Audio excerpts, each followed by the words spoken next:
Gamers! I've been working on a new game called Incoming. Incoming is a 3D VR missile defense game. Protect your cities with a wide assortment of defenses against waves of warheads, bombers, zeppelins, and epic bosses. Wishlist today on Steam. Link is in the description.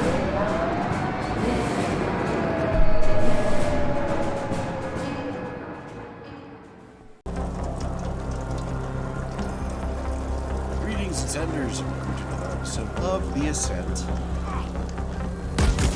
Cobalt's Thorium.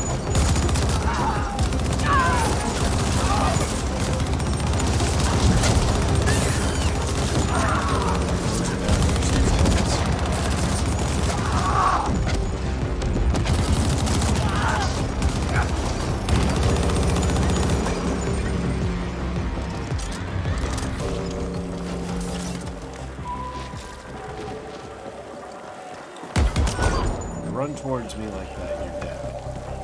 I don't care if you're a civilian or not. No way of knowing.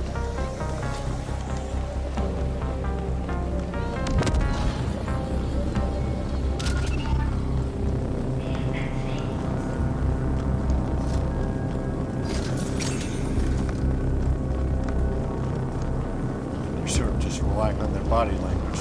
In this game, you know, it's probably safe to use their body language.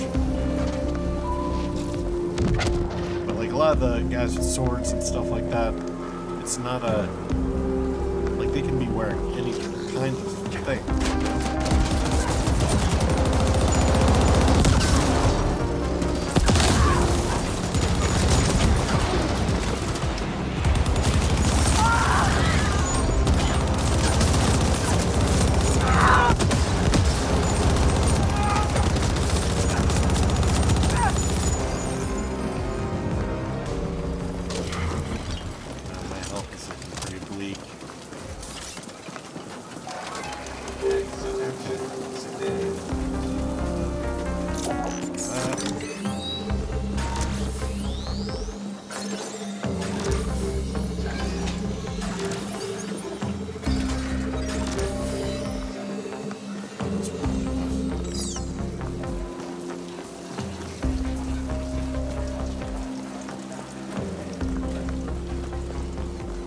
Alright, so we need to plant the EMP actuators. Oh, just my luck.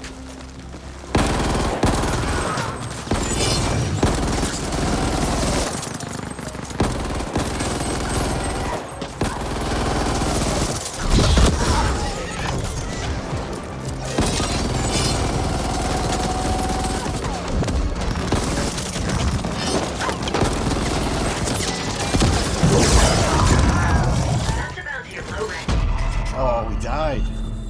This Deadeye is something. Oh, I think I need to be more careful.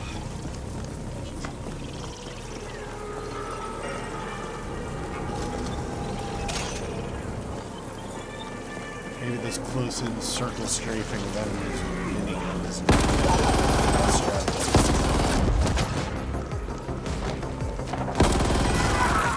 Yeah, I should take more cover.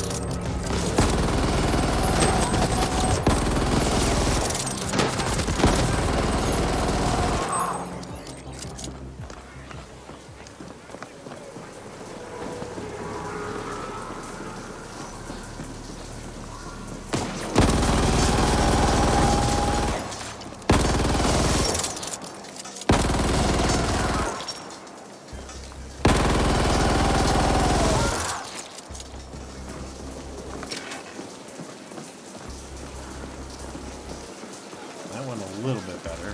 There's no crazy bounty after the end, so.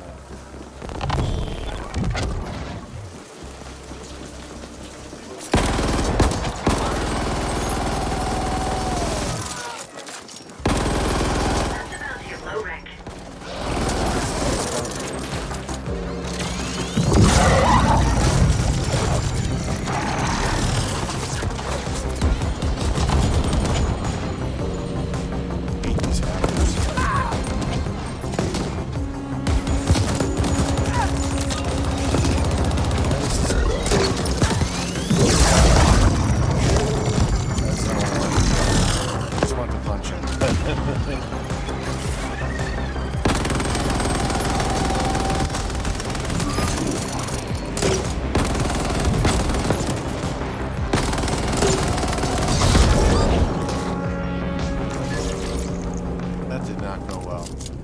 went alright.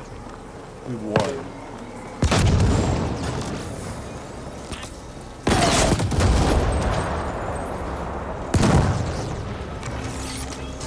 We won and we have relatively high health at the end of it, but the second time when I triggered the ship beam was accidental. And that kind of saved us, I think. So...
scout this area. I'm curious.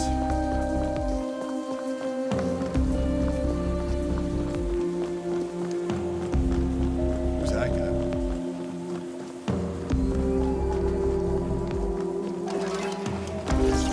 Some snacks, some popcorn for the race, you know. Speed crush.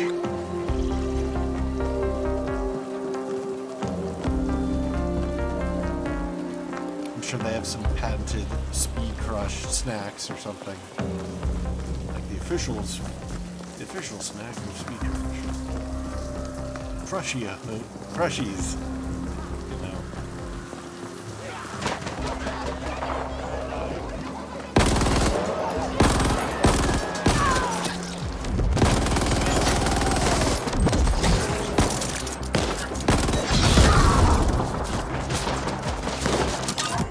I get it.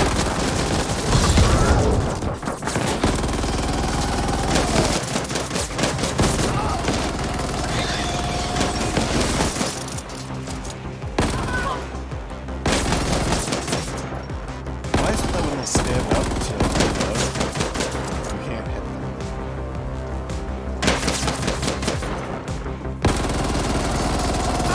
I get that they're supposed to be in cover, but in the reload animation, they literally stand up.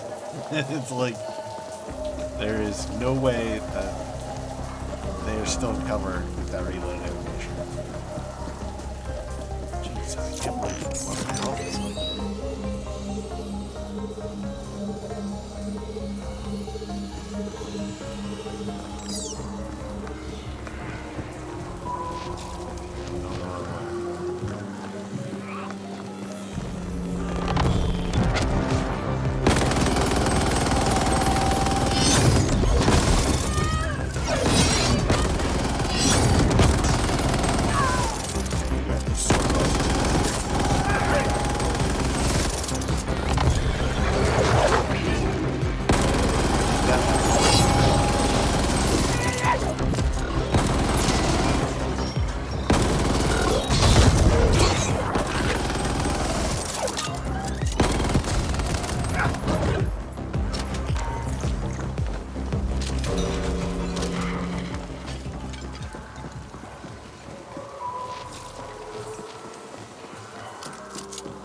It's just 34 or 43 meters this way. Alright, so he's hanging out at this club. Hey, thanks a bunch for setting it up. The race is about to start. Wish me luck. Not that I'll need it.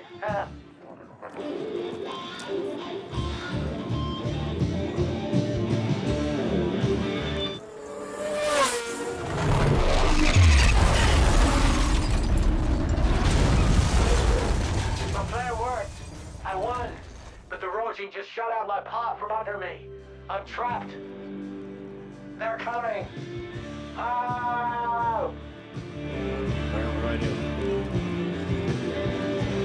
Rescue Ruby. 900 meters. That is a long way to go.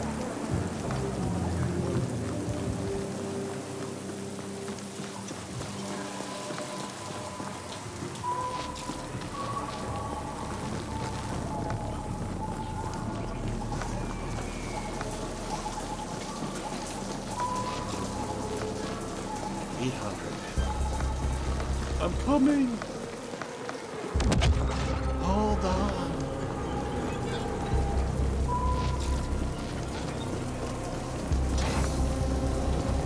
Maybe you shouldn't pass off the erosion.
Snack machine's dead.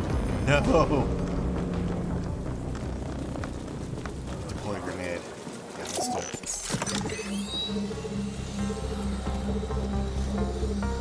I'm not playing as well as I was just a few minutes ago.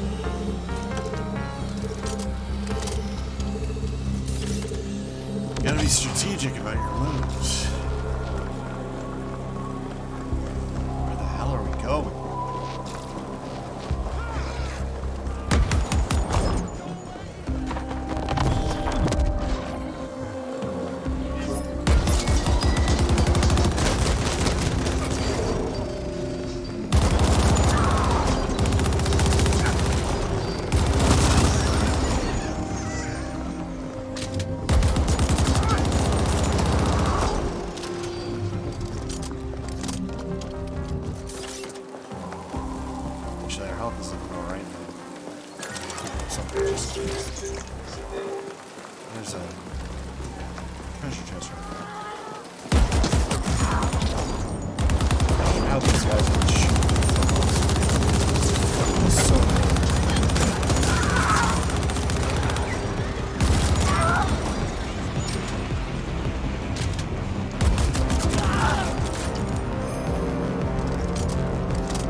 Sticky up on this device too. Yeah. Oops.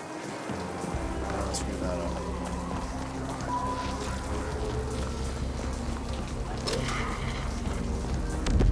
Try to do something.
Part of the taking so much damage is just that, like, there's so many enemies now that you can't take cover from, so I end up just running around like a madman. Where am I going? This way.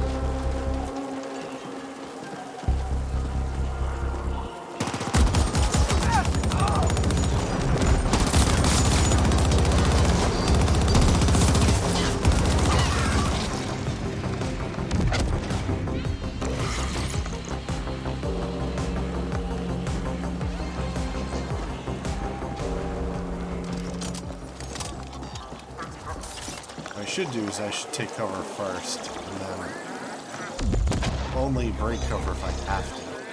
Where am I going?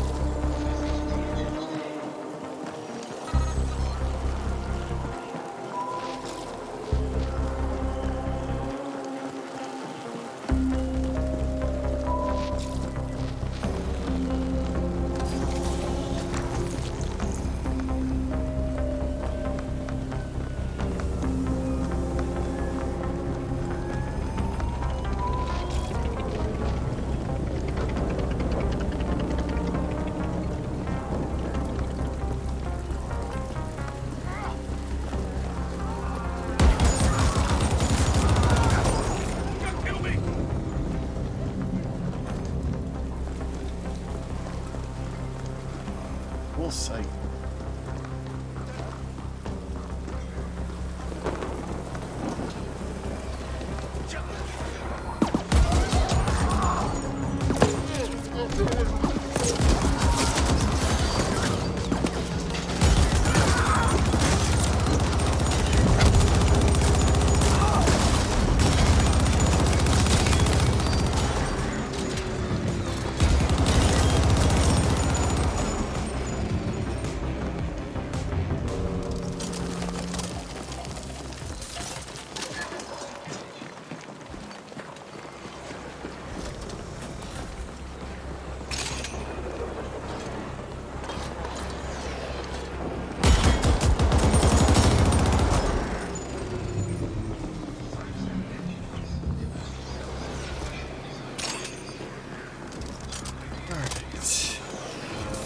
Gotta be getting close to this.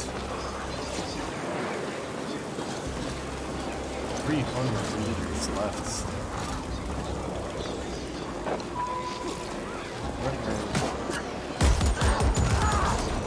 Bounty detected. Exercise boy. caution.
something that sounds like an announcer.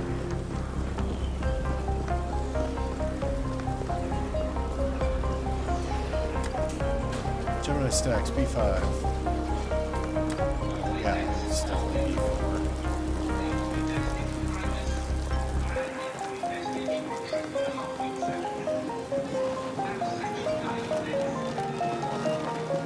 Mega Nura. There's some cool buildings.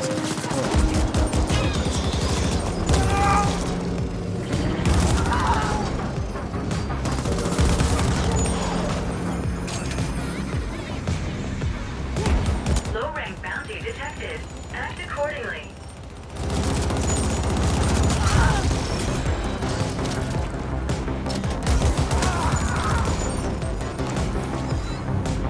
It's pretty easy.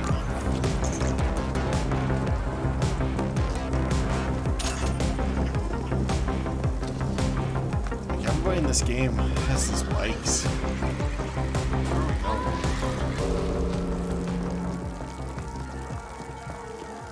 I feel like it took me a really roundabout way to get someplace that would have been really a lot easier to get to someplace.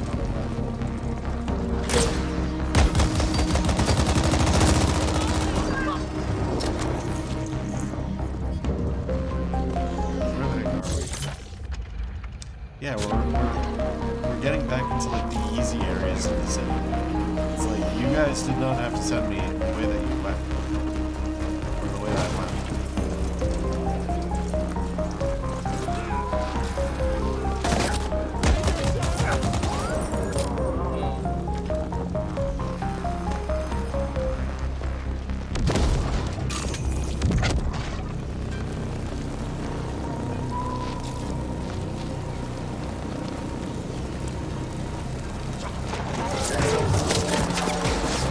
That's the bounty of low rank.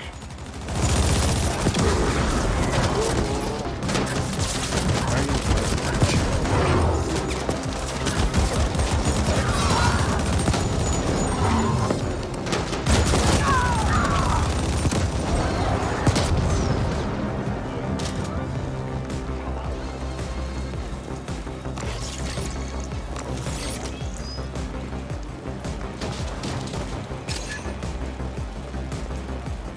is this his pod? Oh, is that him? Hi?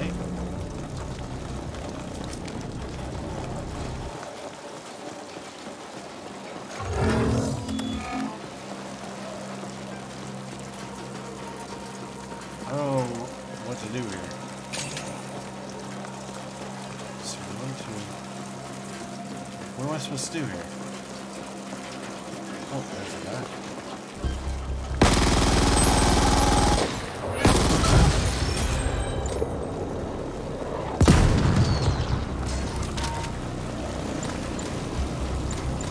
I think I accidentally missed cutscene. Bloody hell! I thought I was done for. And then you came blazing away. I owe you my life. Yeah, well, give me some credits from your winnings. I also owe the Rajin still. So I'm gonna need some of my winnings to pay them off. But this is yours. Fair is fair. Alright. Thanks again. Drive safe.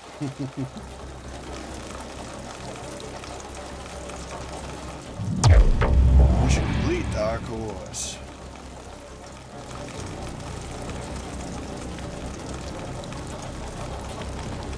Alright, so that's one more mission down.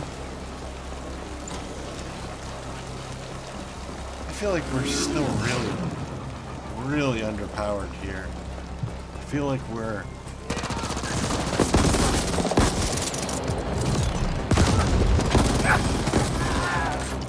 I feel like we're not doing enough damage.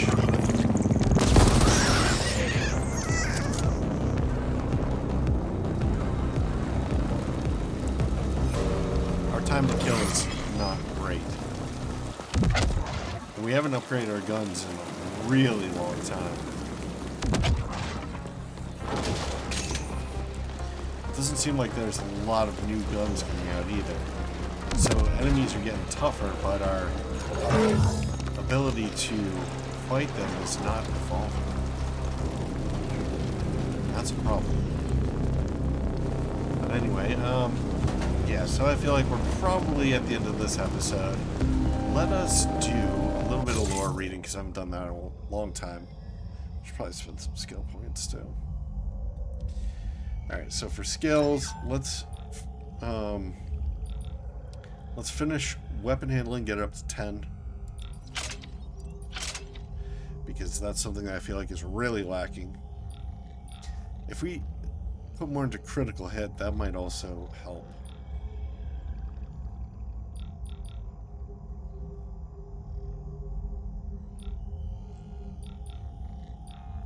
Alright. Looks like we have some new armor and augmentations, but I'll read those when we get to a... Actually, let's put 5 more in here somewhere. Body battery. I don't actually know what that does. Let's put one more in tactical sense just to even it out, because I'm a little bit OCD. Alright, we'll go the codex. Cover a couple tutorials. I think we're probably getting towards the end of them. Leveling up. Complete missions, collect bounties, and defeat enemies to gain more XP. When leveling up, you grow stronger, more damage, are rewarded with new skill points. Map segments.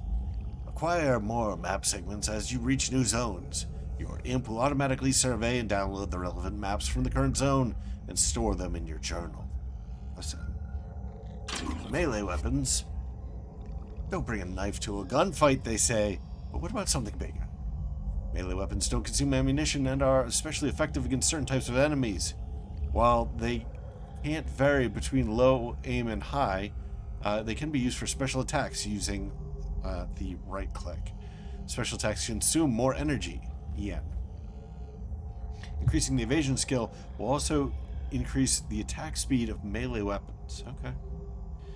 Let's do one more. Mission status.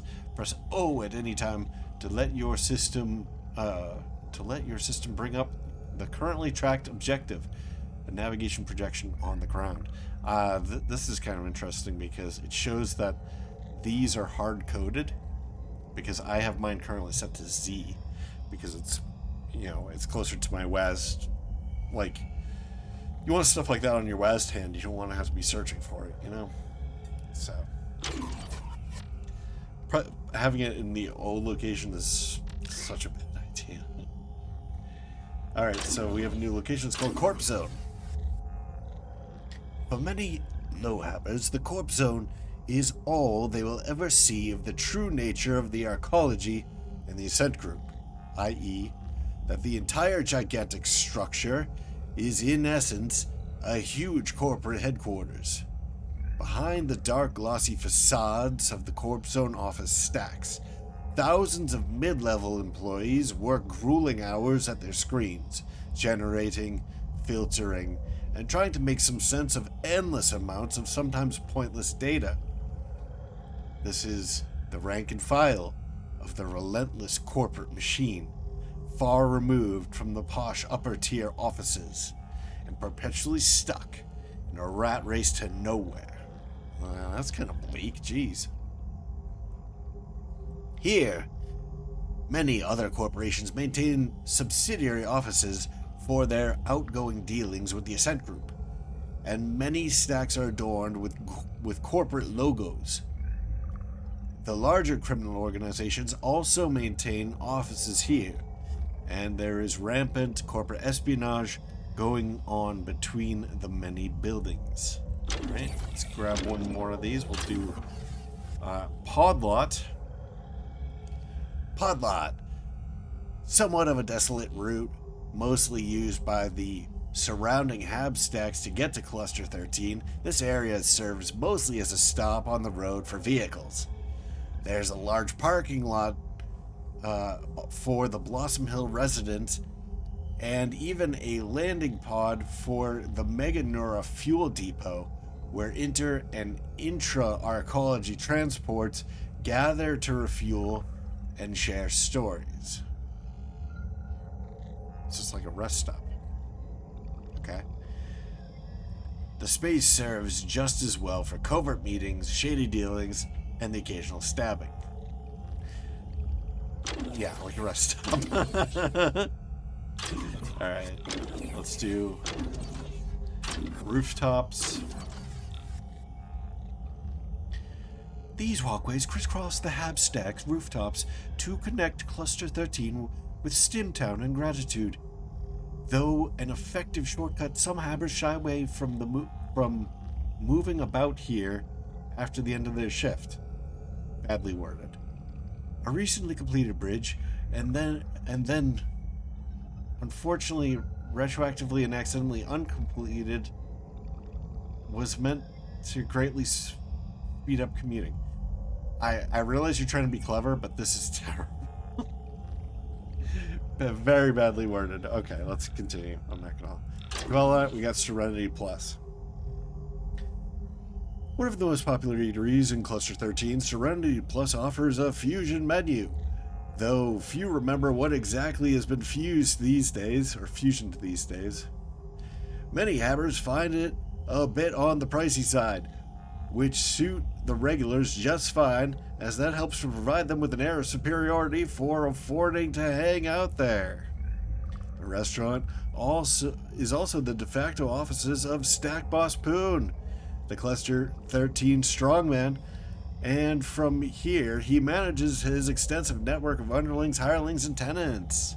Nice. Can we just finish up all this? That's kind of a lot to finish up in one go, so I'll leave the rest of the locations for a later time. We'll do some lore. We'll do indent. Slang for indentured laborer. The vast majority of the low and mid-tier workers on Veles are indentured, paying off the price of passage to the planet by serving long-term contracts with any given multi-corps. Okay. The contracts are often designed so that an indent becomes completely dependent on their employer, and many end up indebted even more after the original contract ends, prompting extension after extension until some live out their entire lives as indents. Indents are tightly connected to their employers, and their travel is often restricted. Alright. Let's do some bios here. Bios might be pretty close to done. No? Noghead. Oh yeah, here's our hacker friend. Noghead is a restless hacker, unusually low-key and emotionally stable for a quiche, which is a true asset in his line of business. Like an overclocked CPU, he is quick but precise. Like the binary systems he constantly interfaces with. Wait, what?